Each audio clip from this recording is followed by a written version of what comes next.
All right, hello everybody. Happy Wednesday. Welcome to Audience Analytics. My name is Michelle Benjamin. I'm going to give everybody just a minute to join. We are talking about audience analytics and how to avoid analysis paralysis today. Thanks for taking time out of your busy schedules, potentially your lunch break, to join us. Before we get started, just a few housekeeping items. If you have questions at any point, feel free to send those over via the Q&A or the chat box, and we can answer them at the end if we don't address them during the presentation. And we are recording this. We'll be sending out the recording, and if you would like a copy of the slides, just let me know, and we can also share that with you.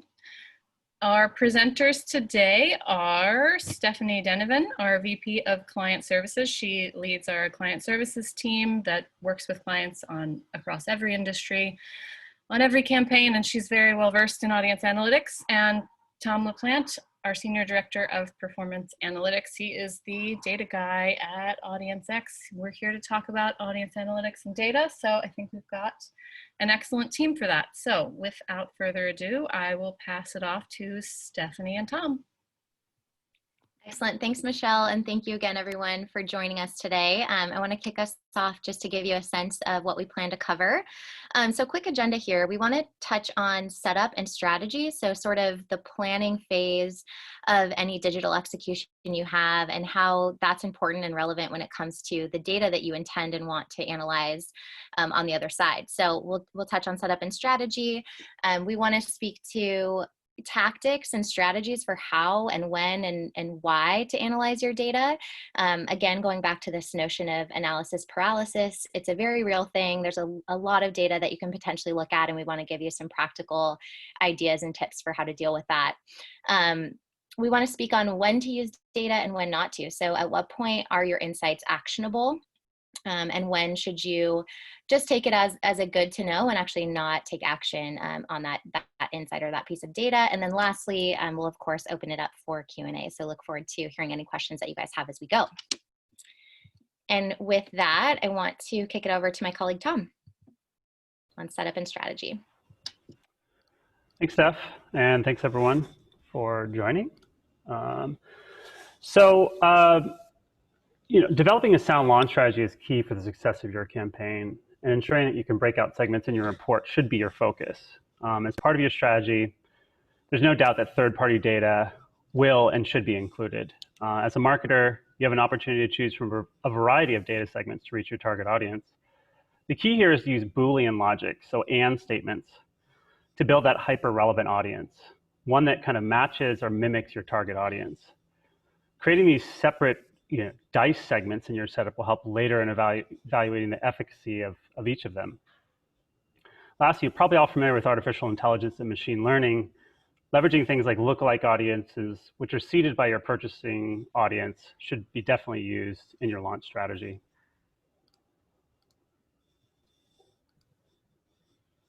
Thanks, Tom. I want to get into what we consider to be the layers of analysis. When you sense kind of that case of analysis paralysis coming on, I think it's best to think about data in these layers. And essentially, you want to start from the broadest outermost layer and then begin to peel them back into deeper levels of granularity as you go. I know originally in the title slide, we touched on audience insights, but I actually want to speak to more than that because audience is really just a piece of one of these layers. So more broadly speaking, always start at the aggregate channel level of your data. Look in broad strokes, what are we running? What are we trying to accomplish? Are we doing that or are we not? That's kind of the most digestible step one when you're trying to make sense of all of the data that you have at your fingertips. And from there, we go one level down and we look at tactic level data. So within each of those channels, or under the aggregate level, how is that broken up into tactics? Where are there variances in performance or key metrics and health vitals across each of those tactics? And that will then identify areas that you need to dig further into where perhaps there's underperformance or overperformance even at the tactical level.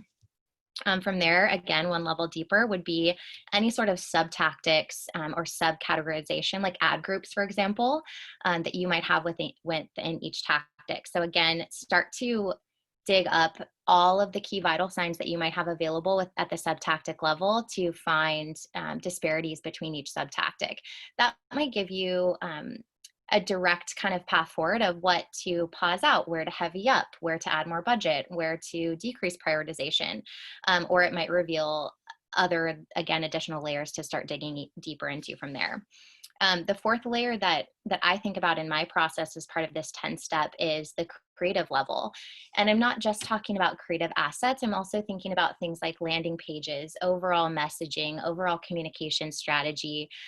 What are the data points that we have around these that suggest what's working and what's not when we get to this fourth level of analysis?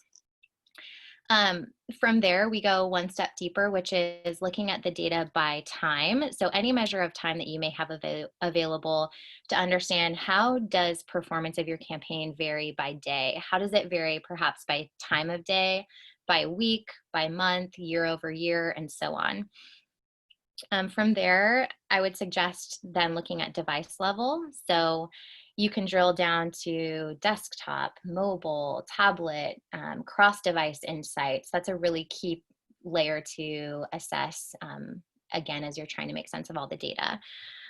Channel overlap. So if you have the budget and have the sophistication and the teams involved to do kind of really sophisticated multi-touch attribution, that's obviously ideal.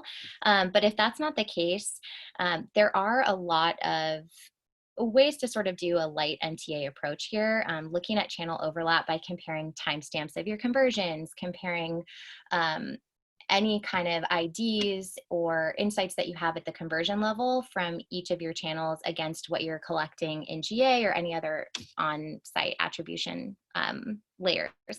So comparing those touch points and assessing how the channels are interacting with each other helps you to potentially change any biases that you've formed about what's working and what's not at the aggregate level by digging deeper here. Next, I would look at micro indicators of consideration. So it's not simply enough to look at your final end KPI, which perhaps is ROAS or CPA, but also to look at those other indicators of interest. So what are your soft conversions telling you? What are your click-through rates telling you? What are your on-site engagements telling you about success of each of these layers above? And then finally, I would just note to leverage any media partners that you have or are working with to dissect this granular level of reporting with you and on your behalf, because it does get very, very into the weeds, but it's important, I think, to not only start at step 1, step 2, and 3 at these higher levels, but really get into the granularity of all of your data and to do so sequentially. Great. Yeah, so typically, you marketers will view single-day performance for any given metric. This is a problem as it's difficult to interpret this, how the campaign is trending, as you can see here. You'll want to avoid calculating this on your own and instead view the data using moving or window averages.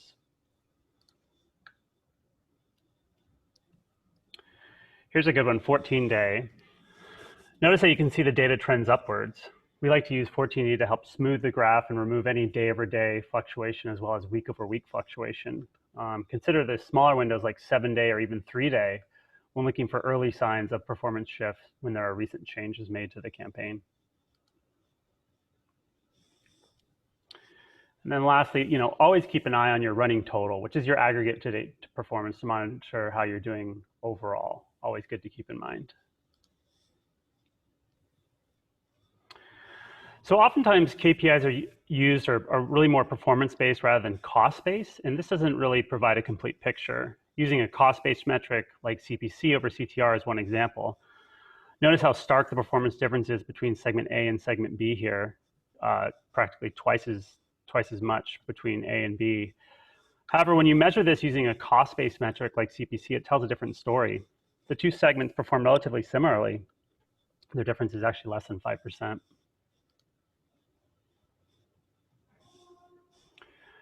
Here's a KPI for a video campaign. Notice how the difference in BCR between the two segments is minimal, 85%, 82% completion rate. But when you view this through the lens of a cost per completed view, there's a large difference, 2.5 times. You can extend this same principle to other KPIs like viewability percent, so optimizing towards a viewable CPM rather than a viewability percent. is a far more cost-effective way. So at this point, we'll need to, oh, I think we missed the slide, did we? Do we have one? Yeah. So at this point, we'll need to quickly touch on the topic of statistical significance. This can open up a can of worms as it's both complicated and subtle. However, one point I want to call out is calling a test too early. Think about flipping a coin 5 times versus flipping it 500. The more times you flip it, the less likely you'll end up with a potential majority of heads or tails. The same is true for statistical significance. With bigger sample sizes, you're less likely to get the results that reflect randomness. So balance your testing budget tolerance with the need to act and make optimizations. So ultimately, success is measured on your end conversion, whether that be a form sign up, a sale, et cetera. However, in order to provide statistical significant data to optimize, you want to evaluate performance based on microconversions, also known as soft conversions. These microconversions serve as a proxy for the end conversion. When you first launch your campaign, you have a very few final conversions to help decision off of, and this is where microconversions come into play. This move helps illuminate the data for humans and machines to make better optimization decisions. So when designating microconversions in your reporting and optimization strategy, there's an additional opportunity. What you see here are separate events in an example conversion funnel. Notice the fall off from step 2 and 3 and 4. Ask yourself, what is it about this step the users struggle with? So take this opportunity to dig in and find ways to optimize the conversion funnel and improve conversion rates. Analyzing micro-conversions is also an important step in overall conversion rates. I want to jump in and talk about how to analyze data when you have multiple channels running. A common mistake, and I think we're all guilty of this at one point or another, is analyzing insights from each channel within their own mini acquisition funnels, like the illustration on the left. This is actually a really limiting view. It doesn't account for the full cohesive customer acquisition process, or even each channel's role in sort of moving new prospects through that journey. Because really, in reality, they all work together much more fluidly than this illustration on the left reveals. So if you're analyzing data in this manner, you actually may risk cutting out or deprioritizing certain channels where a primary KPI looks weaker compared to others, or vice versa, when in fact, those channels and tactics may just be higher funnel efforts that drive the initial awareness or push someone into the funnel or provide that customer education needed to bring them down to that final decision-making point. So if you're operating like the picture on the left, I would encourage you really to shake up this way of thinking. My advice is actually just to ditch this age-old funnel that we're used to seeing in our marketing textbooks and start by simply mapping out your customer's journey with all of the elements of your media plan or potential media plan layered into this more non-linear framework on the right. So literally map it out, put pen to paper, go through this exercise, and it will help reveal how the data should be assessed for each tactic, depending on truly what its role is playing in the customer journey at that point in time. And then as you go throughout the course of your campaign, you then need to make sure that you're assessing your data and the insights that you're gleaning during the flight by viewing them through the same lens to identify what's working and what's not. So in other words, make sure that you know what it means for something to be working at each stage, because that's not always the same key metric or KPI for each channel or each tactic. It really depends on what its role is in this journey. Over to you, Tom. Oh, actually, I'm going to touch on this one. So I want to get into some real examples where we've leveraged audience insights to make real changes to our campaign. So oftentimes audience insights can get so granular, many of them are not practical or not actionable, but it's important nonetheless to review them and key into things that actually can support your tactics or can expand your audiences. So one example here, we're working with a mixed martial arts client, running a campaign for them, and the audience insights that we were able to glean programmatically actually revealed that our best converters in terms of ROAS were actually also interested in motocross, NASCAR, and Indy racing online based on their online behaviors. So once we were able to identify this correlation, we actually built out contextual tactics where we targeted motocross, NASCAR, and Indy racing through keyword targeting and category contextual targeting. And that proved to be super successful for prospecting new potential customers that we weren't already hitting with our existing MMA audience.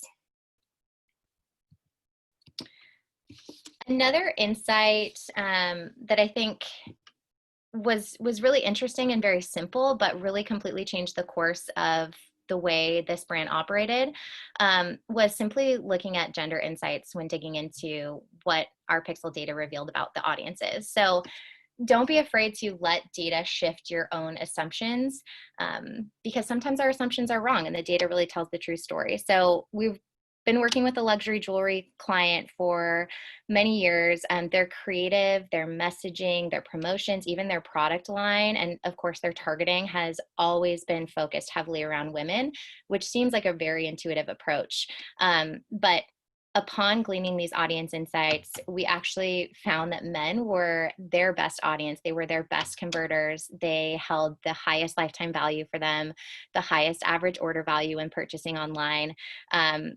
And 10 out of 10 times, it was better to serve a male the ad impression than a female, and when it comes to the return on that spend.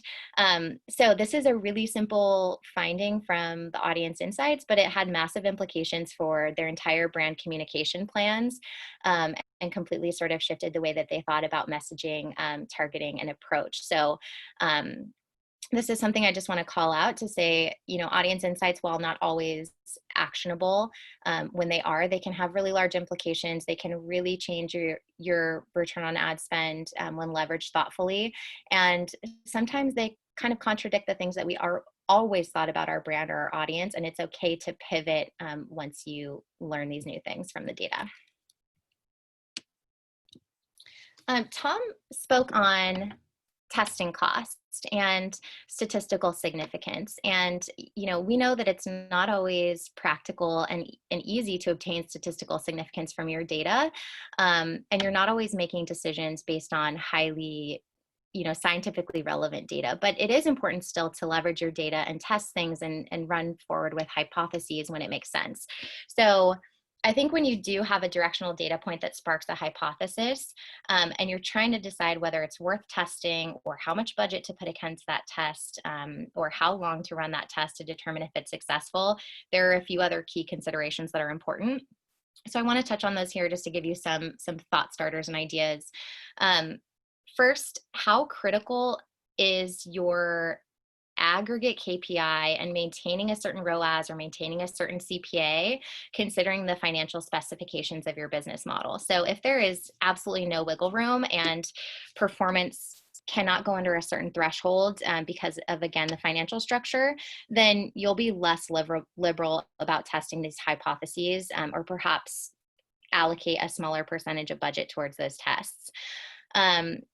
You need to look at the campaign timeframe. If you're running something for a short stint and during a promotional window, for example, then there should be less appetite to test directional ideas that are stemming from data that's not scientifically sound or proven, as opposed to something that's evergreen and more long-term, when you have that time to test your hypotheses, determine whether they are in fact successful based on the data that pointed you in that direction.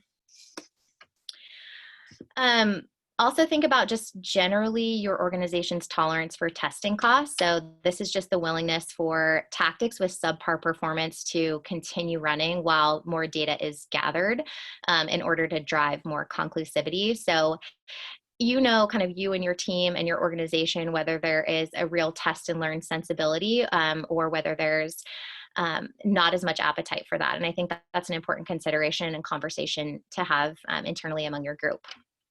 And then lastly, once you have a test running that's based on sort of a directional data point, a big question that comes up often is, how long should we keep this running before we determine whether it's successful or not? And again, when you're not going the statistical approach with this, a couple factors to consider would be looking at key indicators of performance. So if it's not performing on par with the rest of your campaign, but you are seeing, to Tom's point, soft conversions or awareness data pointing you in the direction that looks promising, then it does make sense to give the tactic more time. And then additionally compare impressions and budget for this testing tactic across other tactics that you're running, looking for, again, relevancy and minimizing the potential for randomness in that comparative data point to understand whether it's comparable, underperforming, or overperforming against the rest of your campaign. There's always an opportunity to be as precise as possible when leveraging statistical significance and taking a very scientific approach. But short of that, it's important to just look at this full context and ask yourself and your organization these questions so that you can determine whether a hypothesis you've derived from your data is actionable, worth testing, or worth keeping on while you're testing. And with that, we wanted to share some final thoughts. So I will kick that over to you, Tom. Yeah, so, at least from what I touched on, you want to view your performance data through these different time window lenses so that it's more insightful, right? Single day is not really telling of how things are doing. So there's day over day fluctuations. There's also week over week fluctuations. Upgrade those KPIs to cost-based metrics to simplify things and focus on metrics that take into consideration costs, right? Cost is important.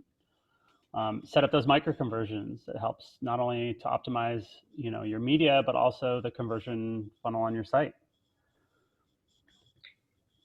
Thanks, Tom. And I will add just a few thoughts on, where can you go to start if you don't know where to find any of this data we're referring to, or perhaps you don't have audience insights or any of these various layers of granularity that you often look at, or even feel that you have access to. So a couple things I would point you to here. Use free tools as much as possible. So Google obviously has a full suite of free tools that are helpful here. So leverage Google keyword planning tools and Google Trends to understand intent and demand related to your brand. That's a really good start. Begin understanding just preliminary geographical, demographic, device type insights via Google Analytics. Again, free and easy to use. Assess gaps or opportunities in that customer decision journey that I mentioned. And layer on things like GA once again on the site to understand on-site engagement and that portion of the journey once you do have them engaged on your site. And then there's third-party data providers and data insight solutions that you can layer onto your campaigns. Distillery is one that we use often, but there are many that can give you really granular and interesting data insights that are similar to those that I mentioned with our MMA and jewelry example. Another key place to start is to implement programmatic pixels. Those will actually drive the machine learning and allow you to uncover a lot of really granular data, both in terms of your media delivery and success, but also your audiences. And then finally, partner with an experienced media and strategy team that can do this in partnership with you to, again, get into the really finer granularity and into the weeds. And then just as a really final thought I want to leave you all with, just this idea of analysis paralysis. I think it often comes from the desire to always obtain statistical significance when looking at your data.